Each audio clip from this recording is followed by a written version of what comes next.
Dan setan orang goblok ya. Kalau ada anaknya kiai 5 lanang kabeh sih, alim kabeh itu didu. Mergo rebutan pondokin. Akhirnya pondok satu titik di desa itu. Misalnya nih beduan ya di Medan.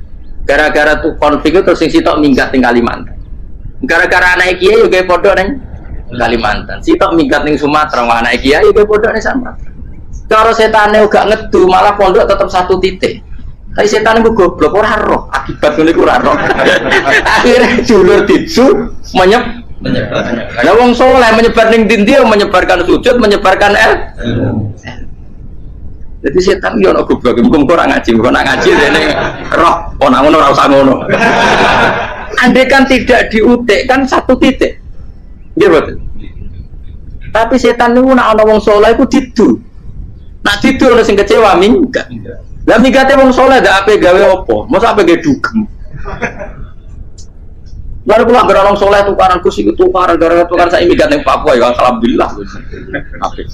Kula niku ra Gus kancaku ya Gus-Gus sing minggat ki kuat. Angger pamit kula ora tau tak tangisi. Nuwun kok minggat to. Migate Gus ndak ganti piye. Paling yo gawe podok kok gawe. Setan nganti saiki belum tahu. Mulane muga-muga ora roh. Jadi artinya nak pangeran ngersakno itu segampang itu. Lalu coba di Ponegoro kan konflik sama keluarganya yang dulu ada yang mungkin sebagian problem. Neng Sulawesi ya tetap gawe nopo. Kok negone ini semua yang kerdeng tinggi. Wali Songo ya. Sunan Kalijogo agak pati cocok buyut Sunan Kudus. Rapati cocok akhirnya dakwah ning judul di daerah kene. So akhirnya ono, ya mono dakwah rong khatam terus dadi Islam macam-macam. Sati terus no, tapi ya baru kayak gue no Islam dok tingkir dok Solo dok Jog. Cara rapati tukaran Sunan Kalijogo menyewangi Sunan Kudus, Sunan Bonang dan gue berhubung baru kayak tukaran sidik-sidik. Jadi bahasa saya itu buyut-buyut itu Sunan Kudus itu dua dukung Arya nopo penangsa. Sekali Joko dukung mungkin itu, setuju ya. Buat kurang satu terus-terusnya. Wah saya mau Jogja diulang putus, biut-biut keluar itu dianggutus. Serasa dijero-jero. Dan jelas barokah. Mau tukaran ya utak-utak neng Pantura. Barokah tukaran ya. Jadi, tapi orang usah terus nangun tukaran barokah orang usah meningun. Pokoknya apa yang ngangeran singer sano kabeh baru, tapi orang usah diciptakan. Ono suami istri pegatan terus. Ya kadang ya baru kasing wedok untuk bojo luwih bener. Akhirnya alhamdulillah saya iki bojo wapiah. Padahal sing lanang tau GR, wah pegat iso apa ya piye malah ape. Iku pangeran. Makanya mikir Islam yo mikir. Sekarang kan ndak orang terlalu semangat Islam terus dia konsep Islam harus menguasai negara. Akhirnya memaksakan jadi pemimpin. Jadi Islam harus kultural. Akhirnya kejauhan Islam. Muat Islam kudu kaya, jebule kedunyan deknane. Islam kudu fikih, bebas hisab, kefikiran akhirnya buruh Cina. Justru kakean konsep wis mari kuat. Lah ya ana sing wah Islam kudu sugih, nek sugih ben kuat. Jebule bareng sugih kedu. Ana sing milih fikir ae ben tambah hisab, kefikiran Islam buruh Cina. Islam harus merebut negara supaya ada konsep khilafah. Pas ngrebute wis ngafir-ngafir wong akeh. Pas prosesnya wis dadekno perkara Islam harus kultural, juga main-main gong wae malah sindenan terus. Kasih do dakwah, mergo kakean apa? Kultural ora usah dikonsep, wis ben mlaku. Pangeran dhewe sing ngatur Islam. Kayak apa agama ini pernah ditinggal orang-orang terbaik. Mulai para sahabat, tabi'in sampai wali songo, nyatanya tetap Iku nunjukno agama ini diurusi Allah Subhanahu wa taala. Kenapa khidmah wae? Kayak saya yang mengkhidmah Islam. Khidmah itu berbakti memberi pelayanan pada Islam. Tapi ora usah ngrasa mimpin apa Islam, apalagi membuat konsep untuk Islam. Justru konsep kita ini nanti yang merusak. Karena tadi ngendikan ulama-ulama wa inna minal ilmi ila jahlan. Kadang ilmu itu tetap melahirkan kebodohan. Kenapa? Ketika ulama ditanya innal ilmi tuhyanan katuhyanil mal, karena ilmu itu punya keangkuhan, kelajutan kayak lajutnya harta. Misalnya gini, saya seorang fakih. Ditanya sesuatu yang tidak mendesak pun saya jawab hanya karena mempertahankan kredibilitas saya sebagai seorang fakih. Padahal jawaban saya itu malah bahaya bagi is. Misalnya gini, contoh gampang. Ada orang misalnya Ruhin baru tobat, dia sholatnya salah, rukuknya salah. Terus saya ditanya sama Fauzi, "Gus, sholatnya Ruhin sah apa enggak? Wong dia enggak memenuhi syarat dan rukun." Tentu saya sesuai disiplin fikih saya bilang enggak sah. Karena sujudnya ngongkrong atau dia sholatnya Fatihahnya ada. Padahal andaikan saya ada jawab lebih baik. Karena apa? Bisa saja menurut Allah sholatnya dia enggak sah secara fikih tapi diterima Allah. Karena dari tidak sholat menjadi sholat. Itu kan ibarat begini. Orang makan tela yang agak-agak beracun, tapi tidak racun yang mematikan. Itu baik apa enggak? Ya tidak baik jawabannya.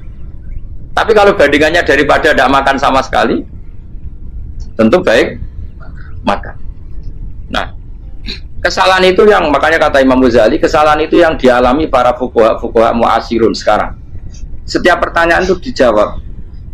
Dan ironisnya karena sesuai disiplin. Ya tidak bisa. Makanya saya pernah punya teman divonis dokter 2 bulan lagi mati. Teman itu gak doyan mangan. Tapi sarannya dia hidup kalau ada obat dari Jerman itu. Kalau ada obat dari Jerman dia hidup. Kalau enggak ya mati ya. Tak tili mati kapan? Ini udah. Kabarnya orang mulai mana? Sesok sopan orang bulan. Lu keserong bulannya cepet kok mana sih? Gue iman mulai cilik. Memangnya mati gue nggak orang bulan kasih soai engko. Mau pangeran sing di otoritasnya wae raja jadi rong bulan 3 bulan kok dokter jadi ke percaya aneh-aneh wae. Saya tak takon Israel lah meni. Iya orang mesti bener kok tak imani. Lah iya Pak. Wong cek goblok iku ku mondok rong bulan iku ora mesti sesuk ya mungkin. Nah padha-padha mungkin sesuk ya. Mungkin kok ya. Bodoh-bodoh mungkin kok milih sing rong wulan, milih sesuk ae. Milih sesuk saiki tak istighfar be aku, utang ngaji dadi keren mati sesuk. Duit bodoh nele biasa. Terus saiki urip kok.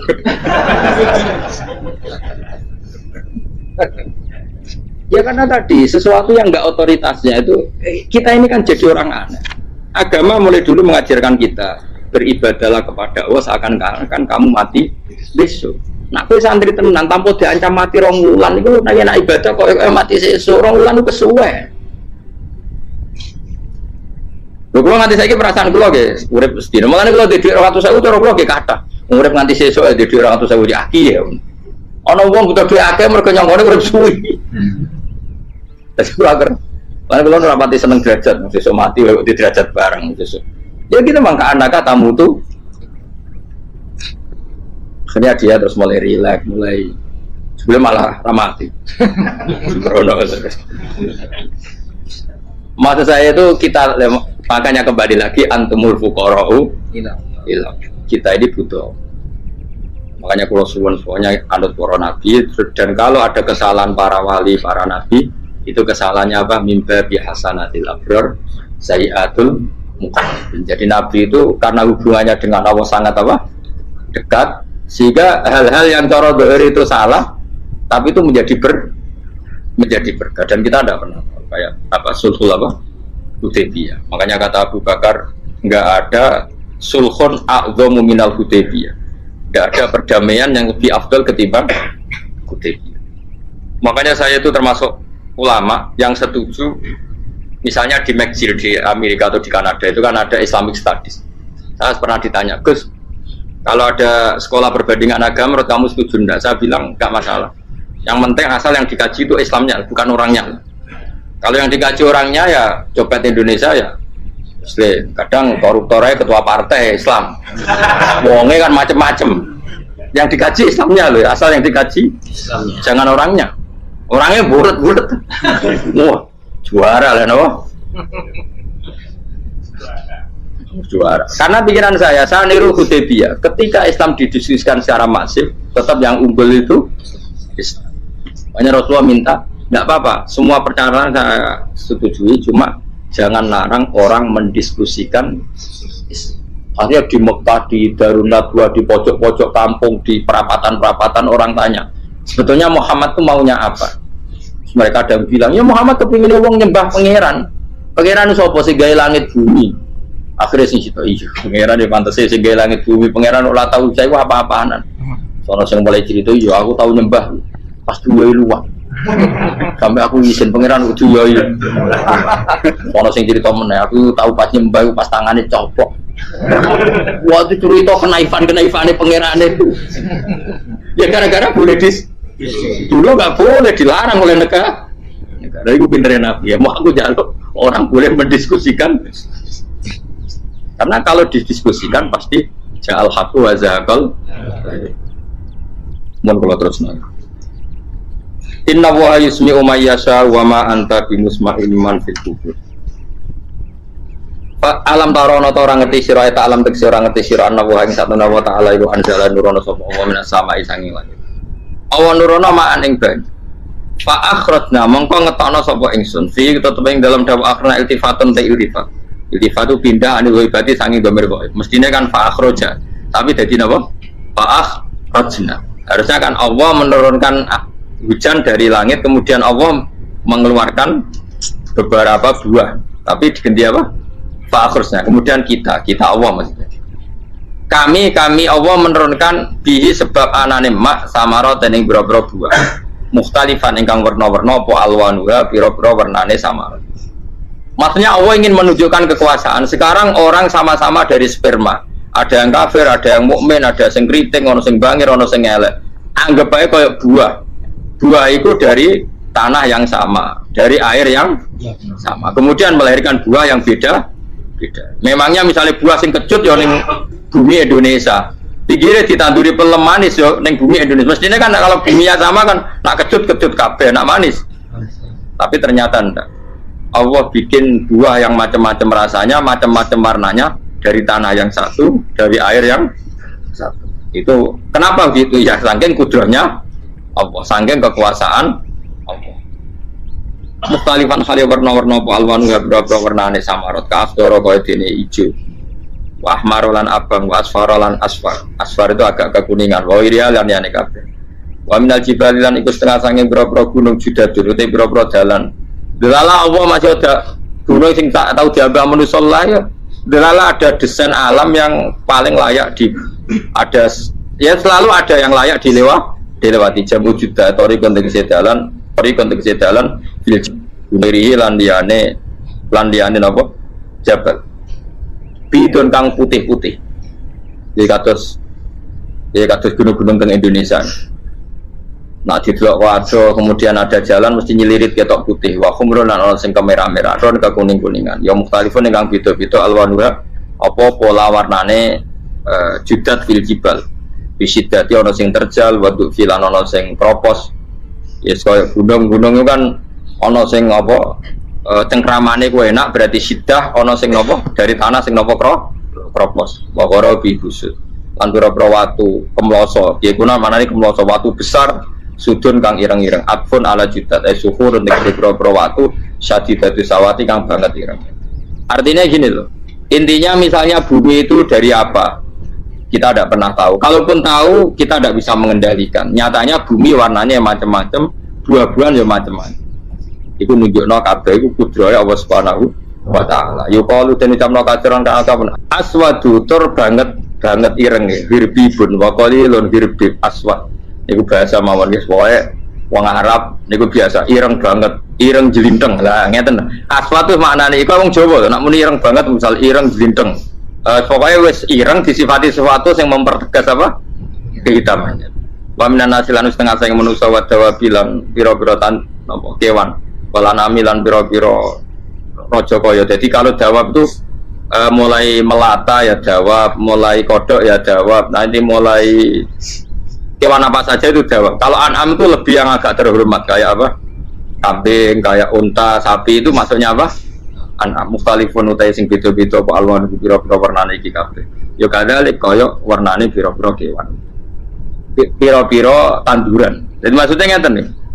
Kalau sampai nangan-nangan, misalnya sapi putih, engkau tahu-tahu dia anak rodok kemerah-merahan, engkau dia anak kehitam dari mani yang sama. Dulu-dulunya misalnya, enggak Gus, kalau hitam itu pasti babanya ada yang agak hitam. Senajan toh sekarang pas bapaknya, indukannya, ibunya sudah putih, tapi tetap aja asal usulnya dari satu.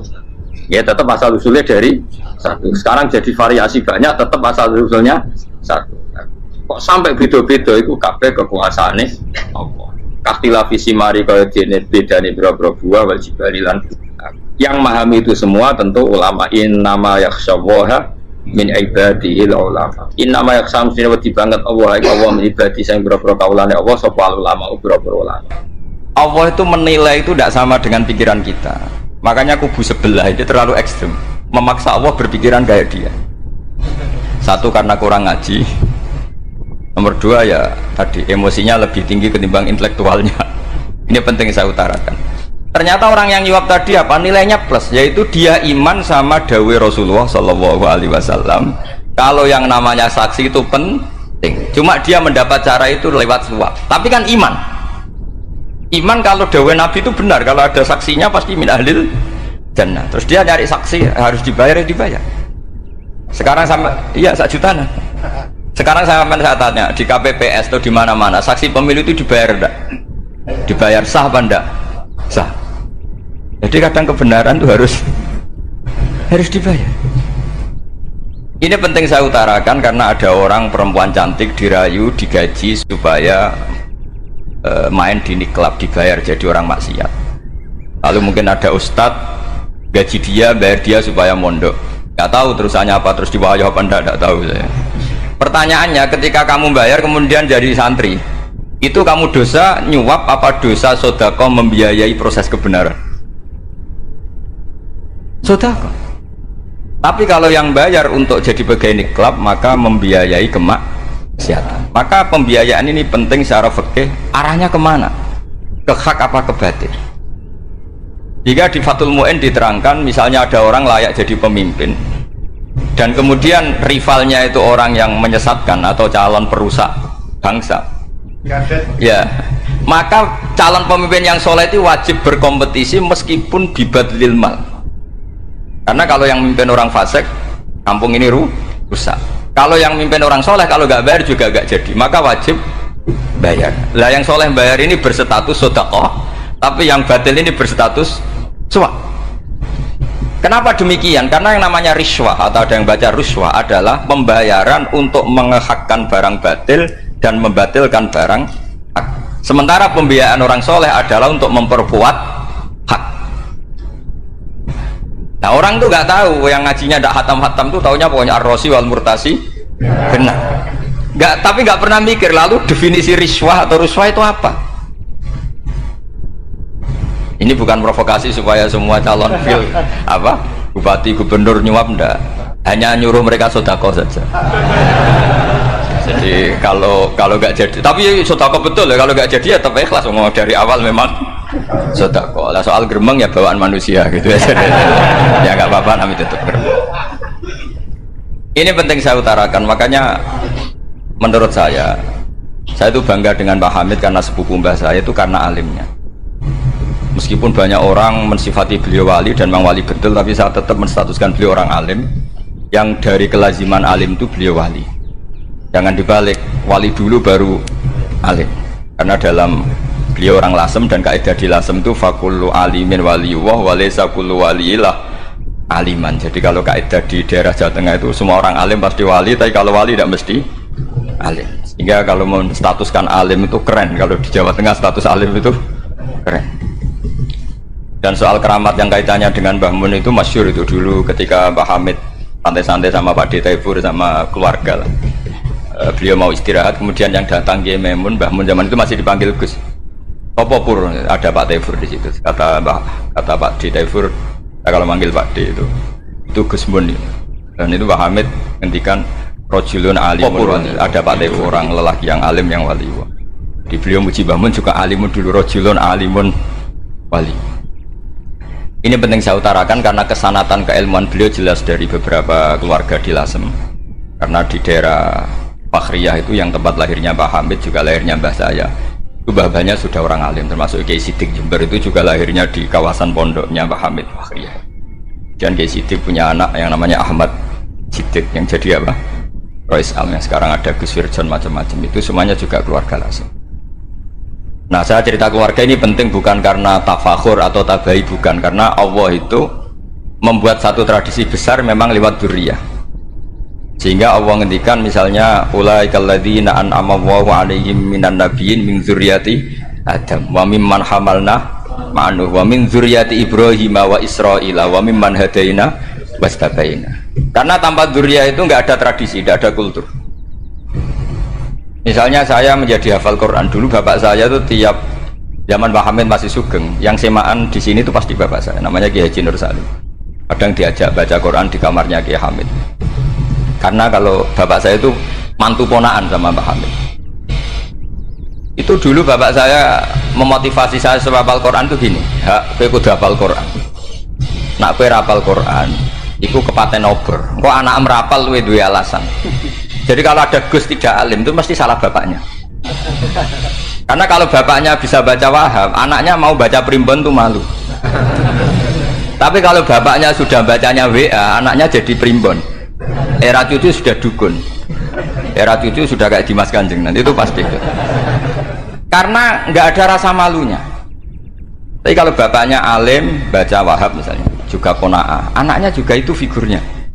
Cucunya juga gitu figurnya, makanya disebut dzurriyyatam ba'duha min ba'd. Ini penting. Dulu Mbah Mun itu sering ngijazahi saya, itu persis ijazahnya bapak, ijazahnya Mbah Hamid. Kalau punya amplop itu ya dibeda-bedakan, ini amplop dari tamu, ini dari pejabat, ini dari orang fakir. Jika penggunaannya juga sesuai itu, tidak serampangan. Karena dianggap amanat, kalau kita salah tasarruf maka menjadi hisab. Kalau sekarang nggak salah dikumpulkan. Orang desa salam template wadol pitik kuru wedhus kuru ambek guse tuku HP seri terbaru itu kan kasihan ya. Padahal sing salam template itu ibunya kerja di Malaysia, mungkin gelantungan ngecat tembok di Malaysia, hasil salam template digugus tuku HP terbaru itu kan nggak imbang. Nah tuku tasbih kan sumbut. Ini bukan nyindir tapi ngamuk jadi ini penting karena semuanya itu ada hisabnya. Walatus alunna yauma idzin anin naim. Karena tradisi ini harus kita teruskan ala qadril istithar. Karena itu nanti yang mengawal ilmu. Kemudian termasuk tradisi mengakui santri goblok, ini penting. Itu enggak ada santri sebarokah santri goblok. Makanya dulu Mbah Mun, Mbah Hamid, Kiai Alim itu kalau sama santri goblok ya tidak benci. Enggak kayak sekarang semua orang bikin sekolah unggulan. Sekolah unggulan itu kritik saya hanya memproduksi orang-orang yang nantinya mendapat. Kalau kamu punya santri hafal Quran, nanti hadiahnya umroh, tanglanya umroh, santri pinter hadiahnya beasiswa. Tapi hubungannya sama negara itu mendapat. Sementara santri yang goblok hidup di pedalaman Kalimantan, karena di sana belum ada masjid, bikin masjid. Sebagian hartanya dipakai masjid, sebagian hartanya dipakai bangun masjid. Ini yang goblok pendiri masjid, yang pinter pengajian di masjid dibisaroi uang kas masjid. Artinya gini, ya kalau halalnya halal, tapi kita mbok yoroh hikmahnya orang-orang goblok gitu. Supaya kita tetap ngaji Rabbana ma khalaqta hadza batila. Semua ini ada gunanya. Subhanaka ma khalaqta. Jadi semua ini ada gunanya. Maka bagi santri-santri yang goblok, tolong nanti saya di Fatihai karena saya ini pembela Anda. Lo yang ngomong biar saya, karena saya terkenal santri pinter. Kalau yang ngomong sampean goblok kan nggak ada yang percaya. Oh, padune podo gobloknya kan gitu. Yang ngomong harus saya. Saya itu niru Rasulullah Shallallahu Alaihi Wasallam. Nabi itu kalau ada santri serabakat pinter itu diwaris sak surat usung nang mulai pinter. Banyak itu. Balighu anni walau ayah, ada sahabat ngaji hanya diajari idza zulzilatil ardu, sudah kamu pulang, sudah pinter. Karena betul. Sekarang coba dia ngenangan, ada santri alim alamah, mungkin bakasnya furu'iyah, gimana hukumnya Jumatan jumlahnya itu 40 kurang atau 40 pas imam. Kemudian ada yang batal satu, hukumnya gimana? Dia mikir furu'iyah. Sementara yang goblok, ya di desa tertinggal gak ada masjid. Piye caranya dia masjid? Ini bikin aslul ibadah, yang sini sudah khilaf tentang yang gak penting. Jadi orang goblok kadang lebih keren. Akhirnya apa? Duriannya yang goblok nanti jadi orang alim alama ngekholi wong goblok karena pendirinya biasanya orang pati pinter. Itulah Allah Subhanahu wa taala. Ada bikin sesuatu itu sia-sia. Nah saya ini korban ilmu itu. Akhirnya santri saya banyak yang nggak jelas. Ya, tapi ya saya terima saja. Saya santri itu macam-macam. Ada yang profesor, ada yang doktor, ada yang goblok, ada yang baru tobat kemarin, ada yang Cina lagi seneng ahli sunnah wal jamaah, macam-macam. Semuanya ngaji sama saya. Karena saya tetap berkeyakinan Rabbana ma khalaqta hadza batil. Ini penting saya utarakan karena khazanah kita ini jangan digerus oleh orang yang tidak bertanggung jawab.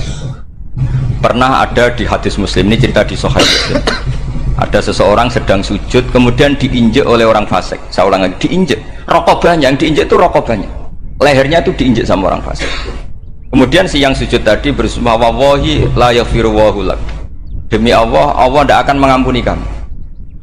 Itu Allah kemudian mewahyukan sama Nabi di zamannya. Wahyunya adalah mangdalladzi yata'alla alayya alla aghfira li fulan. Laqad ghafartu dzunuba wa ahbattu amalak. Siapa yang mencantut namaku dengan menstatuskan saya tidak bisa memberi maaf, sungguh orang itu saya maafkan dan yang ahli ibadah amalnya tak cabut semua, tak hapus semua. Karena Allah tuh nggak boleh distatuskan sesuai keinginan kita. Kita sedang soleh terus mengatakan orang lain tidak soleh, Allah tidak akan ngampuni. Ngampuni tidak, itu wilayahnya Allah dan Allah yaf'alu ma yasha, dan Allah berkali-kali memaklumatkan dirinya yaghfiru liman yasha wa yu'adzibu man yasha. Tapi ini kubu sebelah nyifati Allah hanya wa yu'adzibu, kubu sebelah kan gitu. Tidak pernah kalau Allah disifati yaghfir. Bagaimana Allah gak tersinggung? Allah selalu distatuskan yu'adzib. Kira-kira kalau Allah kan gini, saya ini bisa u'adzib, bisa aghfir, kenapa status saya tinggal yu'adzib? Ini ngaji di mana? Khatam enggak gitu kan gitu. Makanya resikonya ahli sunnah itu masyhur tuh Pak Hamid Pasuruan, tamu macam-macam diterima. Ketika orang benci Golkar itu ada tamu dari Golkar juga diterima. Ketika orang nggak mau diberi hadiah oleh orang Golkar, Pak Hamid ya diterima. Bilang ke bapak, mengaku lomo wae nur, duit enggak ana gunane dhewe.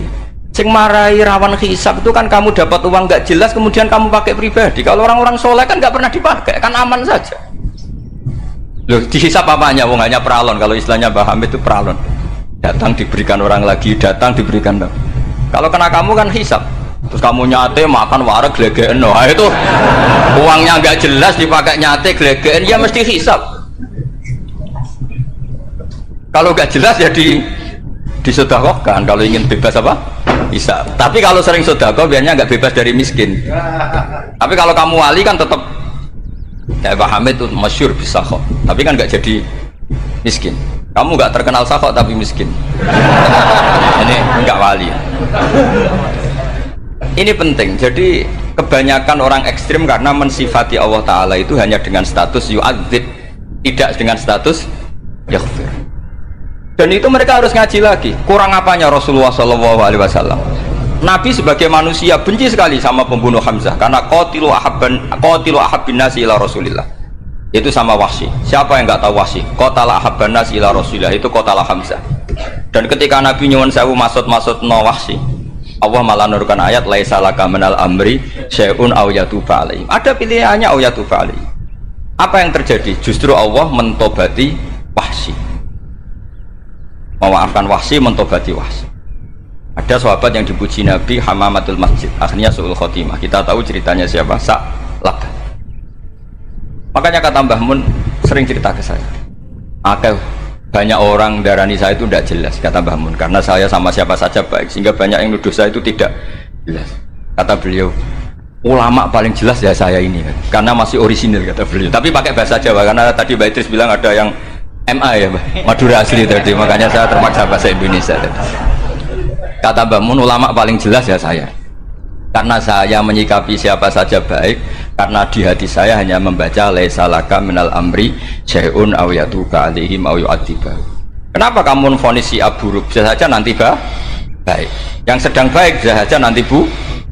Kalau nasib seseorang nggak jelas, kenapa kamu sikapnya jelas? Nah, ini orang-orang nggak ngaji itu memaksa orang lain jelas. Ini kubu sebelah pasti salah, ini pasti benar. Oh manusia kok dipasti-pastikan gimana? Kita ini tidak nabi. Kalau nabi maksum pasti benar. Kalau sampean apa? Maksum bisa. Jadi ketidakjelasan para ulama ini berdasar konstitusi tadi bahwa itu wilayahnya Abu. Ini penting saya utarakan. Jadi Penting sekali. Jadi orang yang sedang fasik sekarang bisa saja nanti tobat, yang sedang sekarang soleh bisa saja nanti masalah. Hingga Rasulullah tetap mengajarkan ya muqallibal qulub tsabbit qalbi ala dinik. Jadi kalau ngaji itu khatam. Khatam itu begini misalnya ya. Saya pernah ngaji Ihya, belajar Ihya khatam. Bahkan saya punya takrirannya berdasar kitab Ithaf, sarahnya Ihya. Kalau ingin tahu sarannya sarah Ihya, ya misalnya Gus Idris ini, Idris ngaji Mbah Hamid Pasuruan, ngaji Mbah Dimyati. Mbah Dimyati ini ngaji sama kakaknya Kiai Mahfud Termas. Kiai Mahfud ngaji sama abahnya Kiai Abdullah. Kiai Abdullah ngaji sama abahnya Kiai Abdul Manan. Kiai Abdul Manan ini mulazim terhadap Sayyid Murtado Az-Zabidi. Jadi kalau santri Salafiyah ini ya kira-kira tokoh Sabiah. Karena Mbak Idris Sadisa ya kira-kira sampean itu dari pengarang Ithaf itu baru tokoh berapa? Sabiah, masih keren. Turun pitu.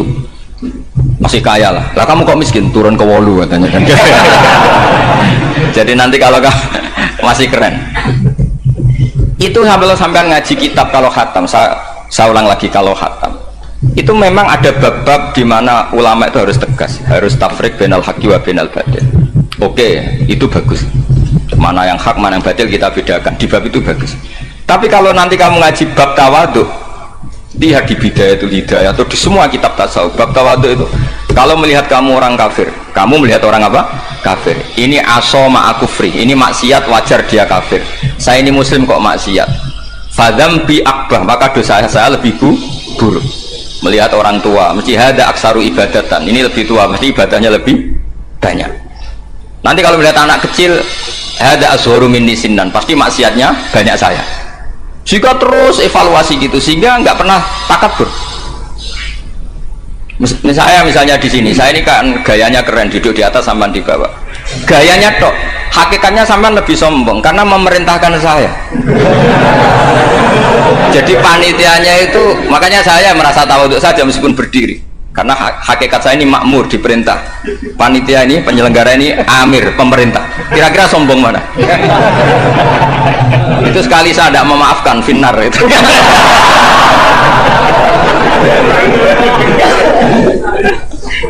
Tapi insya Allah tak maafkan, Pak.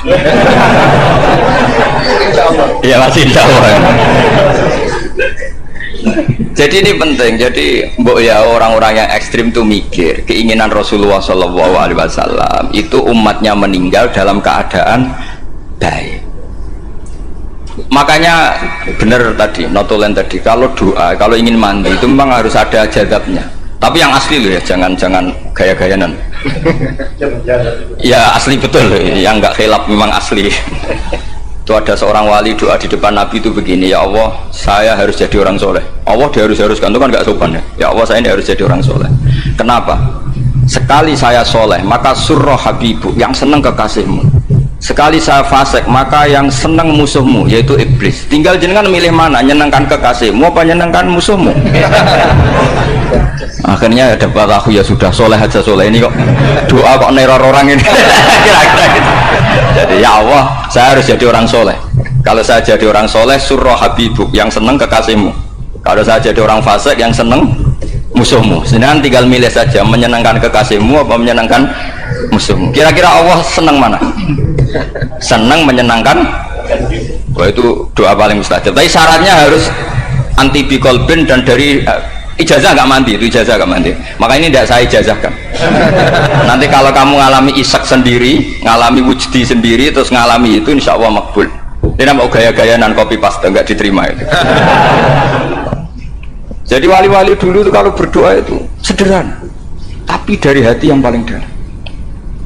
Makanya Nabi Musa itu terkenal, orang paling seenaknya sendiri dan Nabi Musa hubungannya dengan Allah. Tapi sama Allah dimaafkan karena orisinil, tidak bikin-bikin.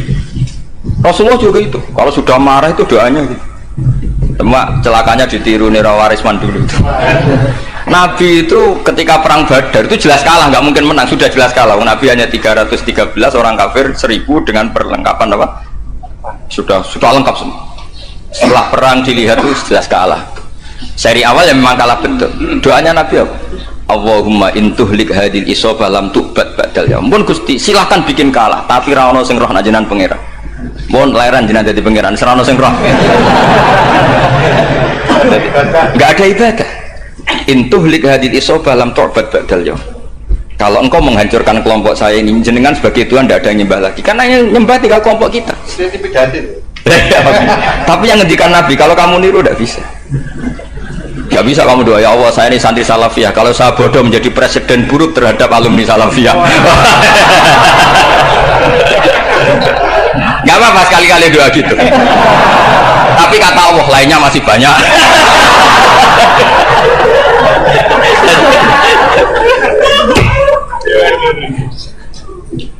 Tapi itu syaratnya tadi harus ada al-wujdi wasima. Jadi makanya Imam Ghazali punya kitab al-wujdi wasima. Karena ada masrob, ada syarab. Jadi wali ngikuti para nabi itu ada masrob, ada syarab. Sehingga perasaannya itu beda. Saya punya sekian contoh. Makanya tadi saya bilang di sini yang cerita nanti tak baca Arabnya ya tabarruk dengan jamil apa? Salim. Jadi Nabi menyontohkan gini ya. Hubungannya Nabi dengan umatnya itu kata Rasulullah ibarat orang punya unta atau sapi yang susah, yang sarodat itu berat. Kalau bahasa sini apa begitu? Yang larat ya Pak? Melayu.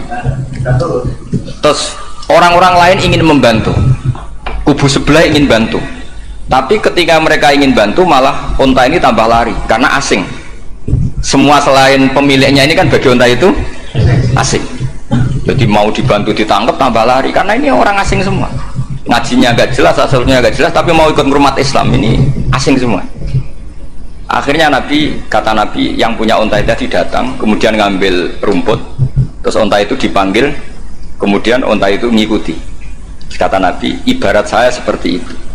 Kalau saya yang memimpin Islam, saya yang merawat umat saya, maka umat akan mudallalah, akan nurut. Tapi kalau yang rumat kalian, malah Islam menjadi kacau. Kenapa menjadi kacau? Karena tadi nyifati Allah saja salah. Orang Islam baik dihukumi kafir hanya karena tahlilan, hanya karena manakiban dihukumi kafir. Sekarang inginnya Nabi orang menjadi muslim apa kafir? Inginnya Nabi orang menjadi muslim apa kafir? Muslim.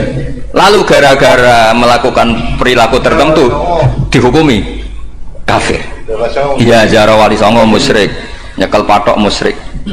Katanya minta sama mayit.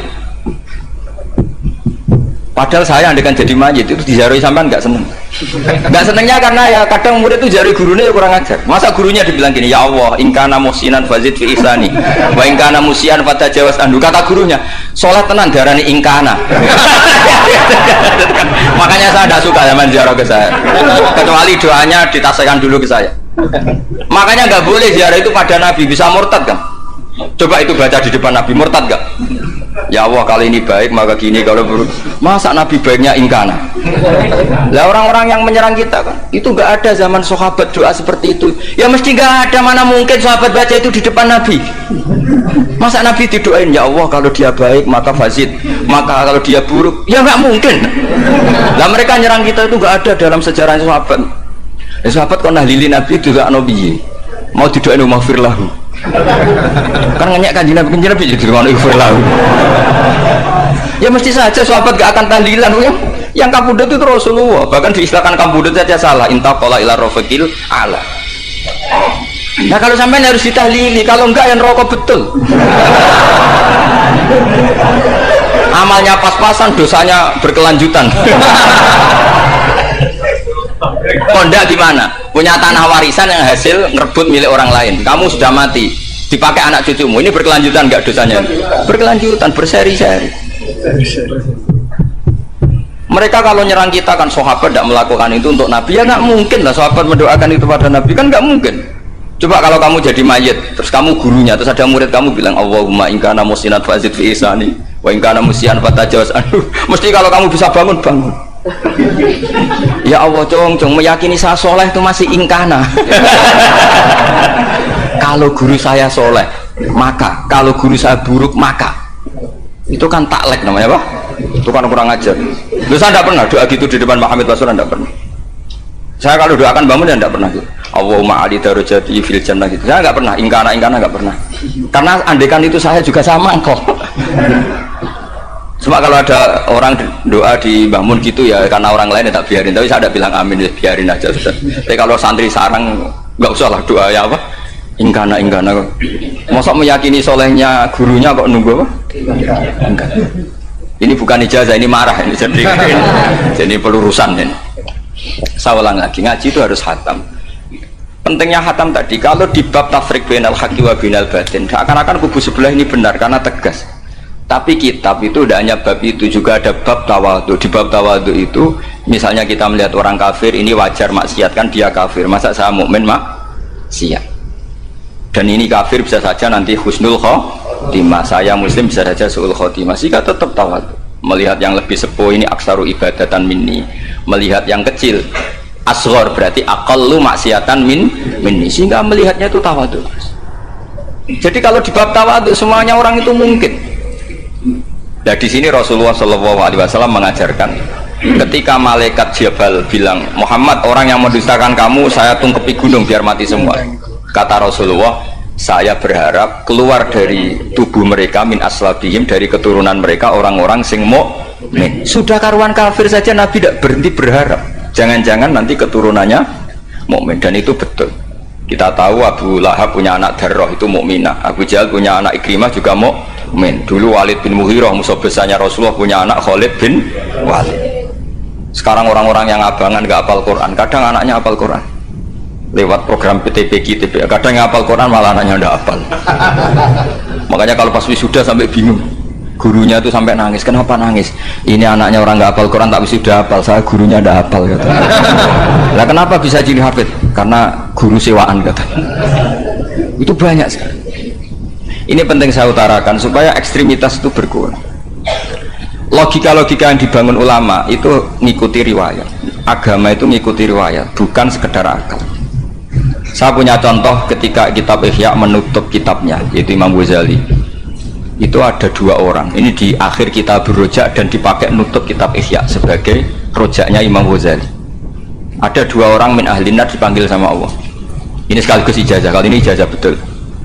Yang dipanggil di ke surga itu masih muqayyad dan biangkalil jahim, masih muqayyad, masih dibelenggu sama atribut neraka. Terus sama Allah ditanya, piye jong kabarin rokok? Wah syarra maka dan Gusti rokok jenengan takokno sekarang ra enak jen. Terus kata Allah, ya sudah kamu kembali ke sana karena kamu memang orang fasik. Itu lari, semangat mau ke neraka. Ini ijazah. Semangat disuruh kembali ke neraka itu semangat lari. Allah tanya, loh Jong kenapa kamu semangat? Ya Allah, saya ini sudah kapok. Dulu ketika di dunia kamu perintah, engkau perintah, saya tidak semangat. Maka kali ini jenengan perintah saya semangat. Karena saya sudah kapok. Setiap engkau perintah saya ada lari semangat ke neraka. Nah barokahnya semangat masuk neraka ini, kata Allah, ya sudah kamu di surga saja. Maka ijazah nanti kalau ada pengumuman silahkan masuk neraka, kamu harus lari sekencang-kencang. Karena itu perintah Allah apa? Yang ketika kita di dunia kalau diperintah males-malesan. Kalau kamu diperintah sholat subuh jamaah kan males-malesan. Dan itu menjadi kita masuk neraka. Sebagai kafarah itu ya Allah, karena ini perintah engkau, saya tidak males-malesan lagi. Wes ngembaliin rokok, lari semangat. Allah akhirnya harus dimaafkan. Panggil lagi, sudah di surga saja. Barokahnya semangat masuk neraka. Nah, ini ijazah ini. Ya diterima ya. Kok enggak semangat terima ya. Yang kedua enggak. Sudah kamu kembali ke neraka, pelengahan gitu. Enggak semangat. Allah dilihat terus enggak semangat. Kenapa kamu toleh-toleh ya Allah? Saya tidak pernah ngira ketika engkau manggil saya ke surga, kemudian engkau kembalikan lagi ke neraka. Ya sudah di surga saja, barokahnya husnudzon. Jadi ini ijazah, kamu milih dua itu, milih yang mana terserah. Artinya apa? Logika kamu itu tidak mesti masuk apa yang dilakukan oleh Allah Subhanahu wa Ta'ala. Itu logika kamu kan tidak masuk, tapi Allah yaf'alu ma yasha. Ini penting saya utarakan. Nah tapi orang-orang ekstrim itu maunya nyifati Allah dengan status yu'adzim, yantakim, Jabbar, Qahar. Sifatnya Allah Ta'ala itu 99. Kenapa apa kamu hanya satu?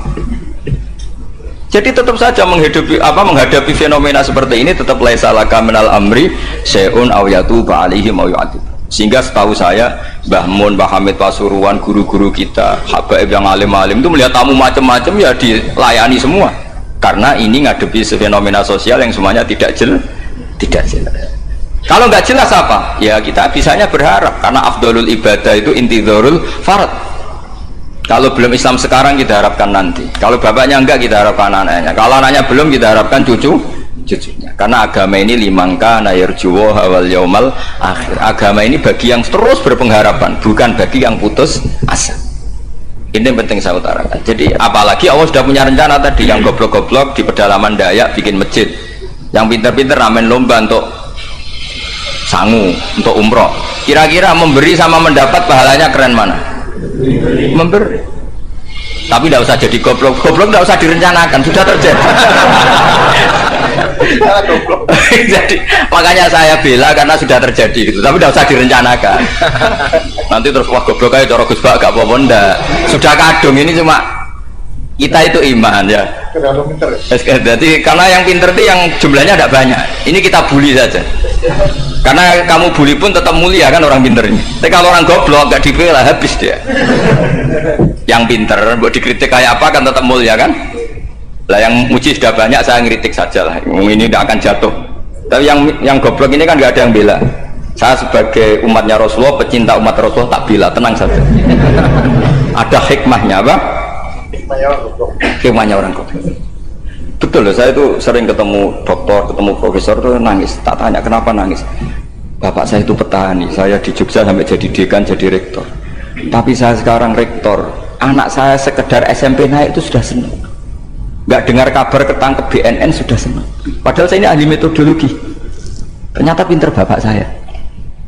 Karena bapaknya tadi hanya petani bisa menjadikan anaknya profesor. Tapi profesor tidak mesti bisa jadi. Anak saya anak SMP aja sudah senang. Karena Allah ingin membuktikan pinter kamu itu tidak ada artinya di depan iradatullah. Di depan apa? Iradatullah. Supaya orang tunduk. Lu coba yang jadi ulama tabi ini tuh rata-rata abnaul mawali. Anaknya budak yang dimerdekakan. Karena Allah seperti itu. Ada yang tokoh yang tadi zuriyatam ba'duham 4 itu harus kita jaga. Saya termasuk orang yang ditakdir punya mbah-mbah alim, itu juga harus dijaga. Yang enggak alim peluangnya masih banyak. Banyak sebanyak-banyaknya. Asal tadi lewat jalur sregep, dan kalau bodoh ngaji saya nanti. Tak ajari robbana ma khalaqta hadza napa? Karena ayatnya gitu, min dzurriyyati Adam wa mimman hamalna ma'anu wa min dzurriyyati Ibrahim wa Israil. Terus terakhir ditutup wa mimman hadaina wajtabaina. Itu umum. Tidak jalur nasab, siapa saja yang hadaina wajtabaina. Ini penting saya utarakan, jadi ini sebagai penutup tak baca teks Arabnya supaya kita dapat barokah jami'ul kalim. Karena sebarokah-barokahnya bahasa Jawa atau bahasa Indonesia masih barokah bahasa Arab. Cuma kalau tidak saya terjemah dulu, nanti saya baca ini kamu amin amin dikira doa aja sih. Makanya ini diterangkan dulu biar gak korban apa diamini. Karena saya ini pernah Jumatan di satu kampung, imamnya itu sepuh. Imamnya sepuh, khutbah itu gak selesai-selesai karena dia gak bisa menyelesaikan sesuai teks di bukunya itu. Yang belakang mantul terus amin amin. Akhirnya Pak Khotib ngadeg lagi, "Tunggu tunggu."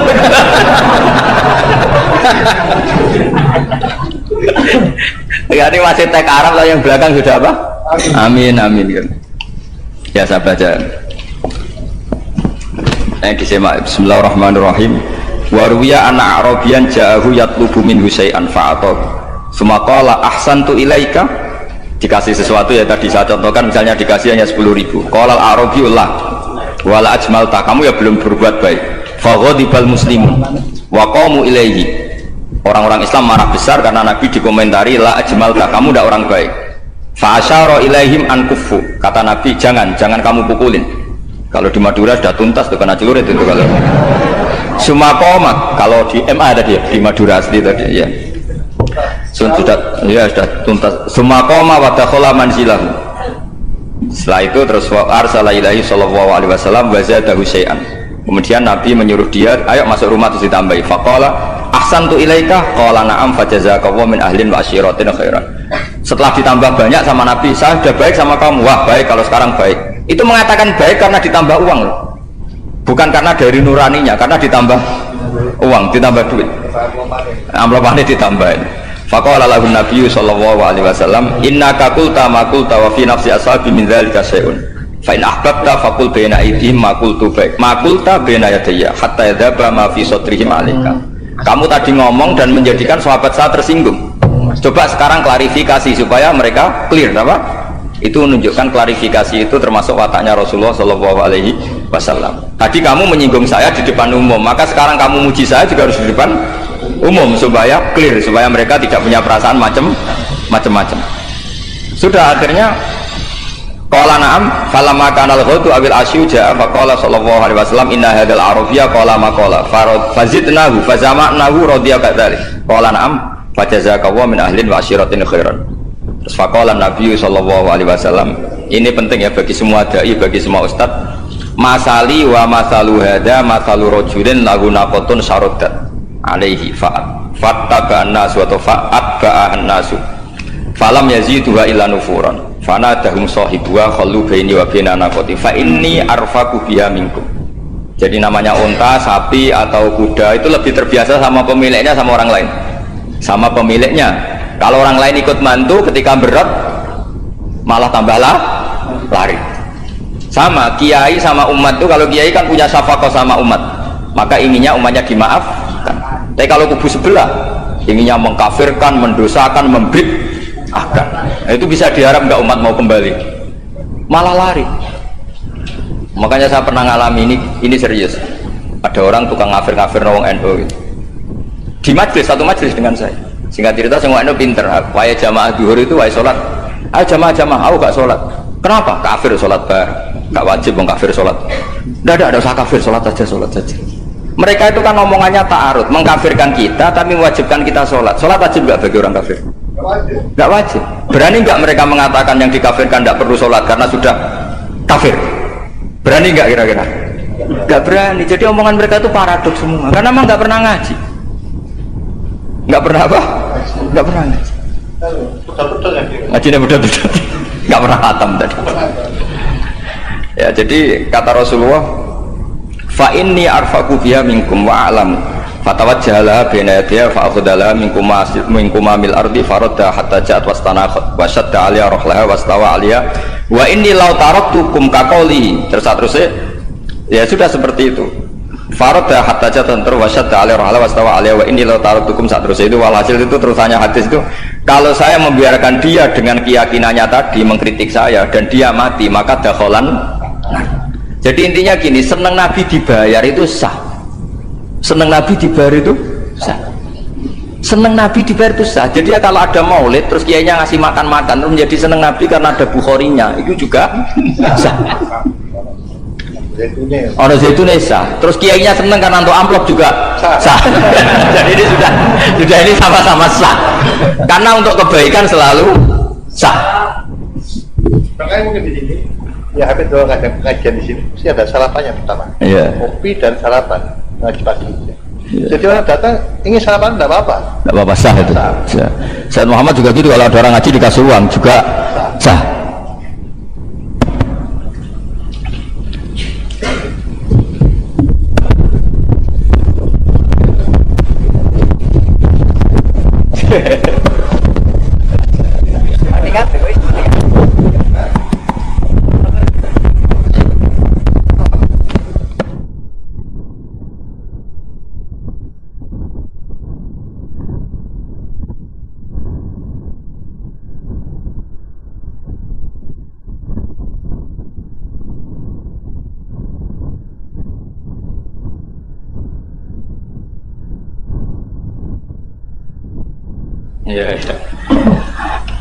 Ya, jadi ini jelas ya, jadi riwayat ini jelas. Kemudian riwayat yang ada di kitab Bukhari ketika Rasulullah didustakan, dibuli. Ini wa ana mahmum ala wajhi falam astafiq illa wa ana biqarni sa'alib, yang di bawah garis itu ada yang di Bukhari.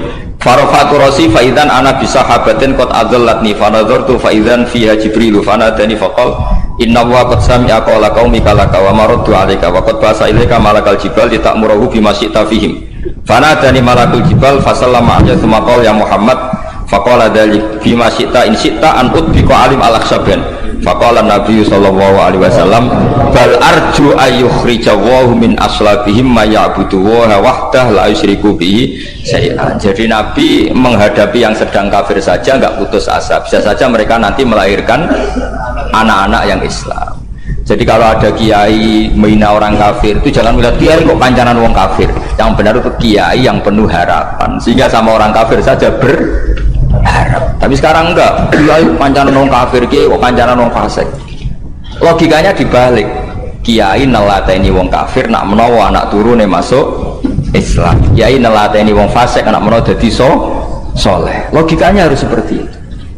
Nah soal perang itu beda. Perang kan mereka sudah menstatuskan diri ingin bunuh kita, tentu kita harus berani untuk mempertahankan diri. Tapi kalau kondisi normal tidak bisa seperti itu. Ini kan kondisi normal. Itu Rasulullah ya nggak boleh, karena tadi bahkan kalau saya pernah ngaji ini di Sidogiri, pernah cerita Rasulullah jejer Nabi Nuh. Ada seorang wali, pasnya Abu Hasan Asyadili. Siapa Abu Hasan apa? Asyadili. Mimpi ketemu Rasulullah jejer Nabi Nuh. Kemudian Nabi Nuh itu digojlok sama Rasulullah. Kamu pernah masukkan kaum kamu, bisa saja fi aslabihim atau fi zuhurihim ada nasamatan sing tu'minu billah. Sekarang misalnya begini ya, ini orang kafir. Di sini tuh ada gen yang ribuan ila yaumil qiyamah. Bisa saja gen-gen yang sekarang masih di zuhurihim, karena kalau